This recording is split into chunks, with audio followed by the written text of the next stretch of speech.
Today's spooky Spot's continuing his looks at the McFarlane Monster Series 2 Twisted Land of Oz. This is the Tin Woodsman. Contains mature themes, recommend for ages 15 and up, and includes also chapters 6 and 7 of the Twisted Land of Oz mythology. As the somewhat dismal presentation of the Scarecrow still leaves a bad taste in my mouth, don't like the taste of that. Hopefully the line is redeemed by the Tin Woodsman, who appears to have a slightly rusted look to him. Looking forward to getting this guy out of packaging. Packaging, though, on the back of said packaging, the other characters in this set are the Cowardly Lion, the Scarecrow, the Tin Woodsman, the Wizard, Toto, and Dorothy. A very brief read-up says, McFarlane Toys' second monster series is based on the L. Frank Baum novel, The Wonderful Wizard of Oz. The classic characters in this book receive a bit of a twist in this series, an artistic interpretation of what could have been in an alternate Wizard of Oz universe. You're probably also noting that Spot's voice seems a little off. I'm battling a bit of a bug right now. Nonetheless, that's not going to prevent the rest of these videos from proceeding during the wonderful Spottober, which is wrapping up. A couple days left. But what I am going to do, though, is going to take a blood-curdling break, and when we come back, we're getting a better look at the Twisted Land of Oz, the Tin Woodsman. There's more heading your way, guys. Don't go anywhere. Before we look at the Tin Woodsman, let's look at the continued story from McFarlane Monsters' Twisted Land of Oz. It's continued from the Scarecrow and has Chapter 6, At the Gates, and Chapter 7, The Waiting Room. The next continued chapter will come from Toto, so obviously Toto will be the next figure that we have a look at. Although really, I could have really done these in any different sequence because I'm not really reading the story. We're just kind of showing you the involved reading that would have been required had I actually sat there and read through the entire thing. So just put that over to the side. Let's have a look at some of the accessories that would have do come included with the Tin Woodsman. Comes with a display stand, which seems no different than the other display stands that came included with the other figures. A slightly discolored yellow brick road, I should say, almost more of a goldish brown color. 2 peg holes on the tops there for any number of the figures. Now, the Woodsman, for example, only has the 1 peg hole, so you would only stand, obviously, on the 1 peg. But some of the display stands I would say are crucial for display purposes, especially characters such as the Tin Woodsman. I might even just call him the Tin Man for the rest of this review. He really does have a tough time standing, so I might utilize this display stand for displaying these guys, especially characters such as him, certainly characters such as the Scarecrow. Other accessories that come included with the Tin Man is his axe.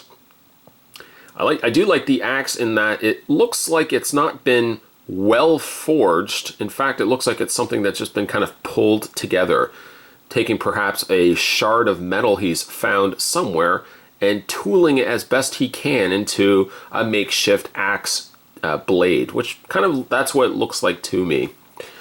You go ahead and that can fit into his hand. Sits a little on the loose side, but does the job perfectly fine. Still sits in there a-okay.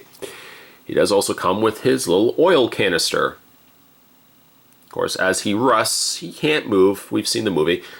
Little dollop of oil, you're good as new.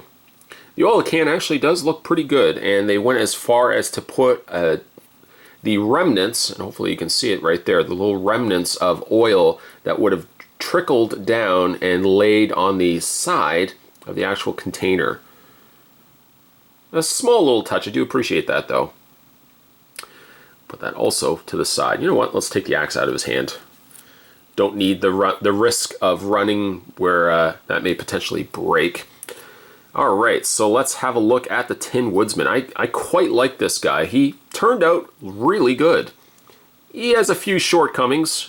Let's talk about maybe the shortcomings first, and then we'll kind of look at the overall figure as a whole. One shortcoming is that his leg doesn't seem to sit straight. I thought there might have been a joint. You can rotate like the ankle, the thighs, for example, but in no way does it feel like he sits properly straight. It seems like his leg is always kind of slightly on the twisted end.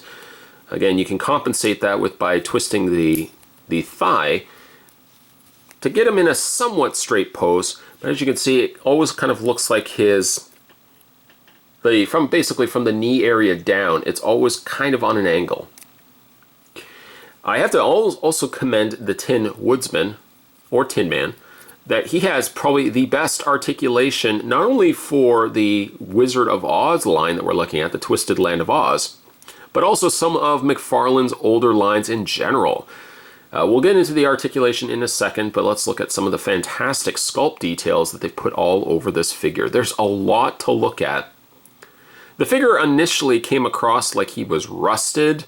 Upon closer inspection, though, it looks like he's actually a corpse. He's a corpse, but that's been kept together by mechanical augmentation. All these little circuitries and all these little cogs keep essentially a corpse going. And the indicator to that is not by the fact that this moves, but hopefully you can see it right there. There is a skeletal or mummified face behind that plate, or what makes up his mask. You can even see that the face is slightly screaming, like it's been a reanimated corpse, and essentially, perhaps maybe against his will, this poor chap has been kept alive. He has all these little intricate panels. I love, just absolutely love the amount of details and the amount of little things, little parts and little, for example, little dials down the little winding up levers, and there's little valves down there below, little cogs, all painted differently as well. Had these all been painted the same color, a lot of these details sadly would have been lost. He's got a hose that's running out from his leg that connects again to another section, the lower area of his leg. I also like his face too. I guess maybe as another nitpick, I wish that the face wasn't as angled down. I wish it was actually something where you could have pivoted the head up so you could have appreciated it a little bit more. But it has a broodingness to it as well. Perhaps also by the fact that the mask is the way it's designed, slightly reads as a Jason Voorhees type of design as well. Now you probably saw me doing this a little bit at the beginning of this review. You can open this up, and inside there is a heart. No, not probably his own heart. It looks like it's a mechanical heart, as you can see right there. I like that they've installed it in such a way that it looks like it's a furnace cover. Like it's something that you would open up, or the interior of a ship, or like a train where you would open this up, and this is basically the heart, no pun intended, of this mechanical beast.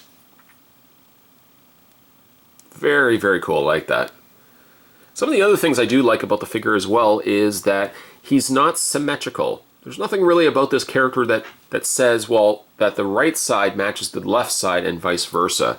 Very much what he is on the left side, or right side, depending on how you want to look at it, is the complete opposite to what he looks like on the right side. The only thing that stays true is really the chest piece, though again for the handle and the little hinge, and his face. That's about the only thing that stays consistent on both sides.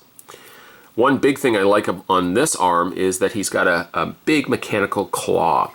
And they've done it in such a way that when you pull down the bottom of the claw, it automatically brings up the top part of the claw and vice versa. A little bit of engineering, small, very easy to execute, but well appreciated.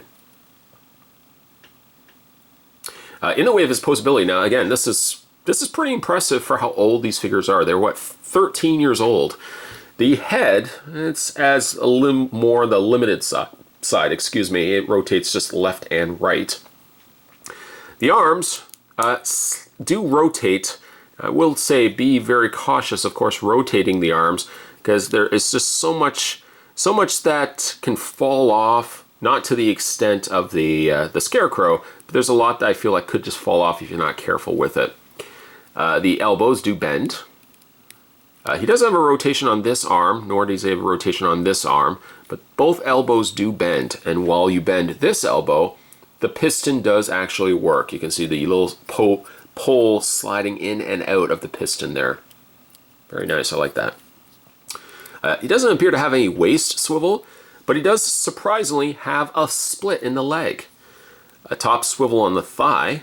He has a hinge on the knee, and he also has a pivot point in the foot. One foot is much more mechanical, the other one coming across more like an actual boot, although both are metal. And I like how this one's got like a little enclosure. It also kind of reads to me like a furnace, like a big industrial engine that's moving. Yes, by far, this is probably one of my favorite figures from this wave. This, and I would probably say the character. Actually, you know what? Let me just correct myself on that. I feel like really all the figures are good. Dorothy was good. The Lion was good. Tin Man was exceptional. The only one that really sucks was actually the Scarecrow. The Scarecrow was disappointing. But every other figure so far has been quite good from this wave.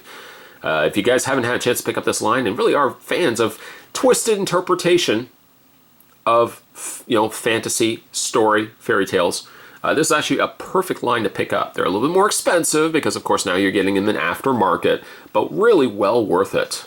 Just, unfortunately, to get all these set, you would unfortunately have to pick up the dreaded Scarecrow. I would just say just glue stuff on them, just glue all the parts on them and just leave them be. But the rest of the figures are actually well constructed, and I do enjoy them quite a bit. Today's spooktacular Spot was having a look and continuing his looks at the Twisted Land of Oz. This was the Tin Woodsman. Stay tuned, guys. Spot's got 2 more videos, 2 more spooktacular reviews coming your way. Of course, we're going to be looking at Toto, and we're also going to be having a look at the Wizard. So stay tuned for that. As always, thanks for watching as you always do. I'll see you next time.